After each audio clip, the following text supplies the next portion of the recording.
நானும் இது எத்தனை வாட்டி ரிப்பீட் பண்றதுன்னு எனக்கு தெரியல. நீட்டை ரத்து செய்வோம்னு சொன்னீங்களே, என்னாச்சு? ஸோ எதெல்லாம் அவரால் செய்ய முடியாதோ அதையெல்லாம் பொய் வாக்குறுதிகளாக கொடுத்து ஏமாத்துறது தான் இவருடைய வேலையே. இப்போ அடுத்த செட் ஆஃப் இந்த பொய் வாக்குறுதிகளை ரெடி பண்ணிட்டாரு. அதனால அவரை மாதிரி நாங்கள் பொய் வாக்குறுதிகள்லாம் கொடுக்க மாட்டோம். மக்களுடைய தேவைகள் என்னன்னு சரியா புரிஞ்சுக்கிட்டு அதுக்கு ஏற்ற மாதிரி தான் நாம செயல்படுவோம். 6 சிலிண்டர்கள் தாய்மார்களுக்கு கட்டணம் இல்லாம அன்னபூர்ணி சூப்பர் 6 திட்டம் சொன்ன மாதிரியே நிறைவேற்றுவோம். கல்யாணம் ஆகி போற நம்ம தங்கைகளுக்கு 1 பவுன் தங்கமும் பட்டு சேலையும் சொன்ன மாதிரியே கொடுப்போம்.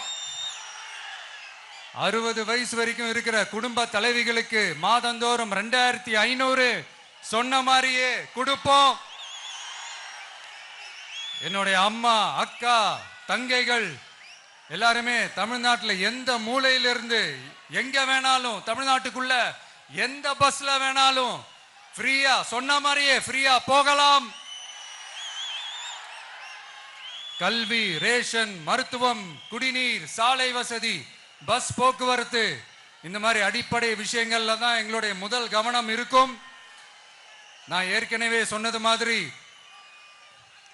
நிறைய கவர்மெண்ட் ஸ்கூல்ல இந்த டாய்லெட் வசதிகள்லாம் சரியா இல்லை, அதை சரிப்படுத்தணும்னு சொன்னோம். உடனே இதெல்லாம் ஒரு பெரிய விஷயமா அப்படின்ட்டு சில அறிவாளிங்க கேட்டாங்க. அந்த அடிப்படை வசதிகள் இல்லாததுனால தான் ஒரு 12th ஸ்டாண்டர்ட் படிக்கிற பொண்ணு ஒரு அவசரத்துக்கு ஒரு காட்டு பக்கம் ஒதுங்கினாங்க. என்னாச்சு? இந்த உலகத்தை விட்டே போயிட்டாங்க. அதுக்கு என்ன காரணம்? இந்த மாதிரி அடிப்படை வசதிகள் இல்லாததான் காரணம். அதனால் என்னுடைய தாய்மார்களே, உங்களுக்கு பாதுகாப்பு இல்லாத இந்த அடிப்படை வசதிகள் கூட செஞ்சு கொடுக்காத இந்த தீய சக்தி திமுக அரசை என்ன பண்ணலாம்? தூக்கி வீசி எறிவோமா?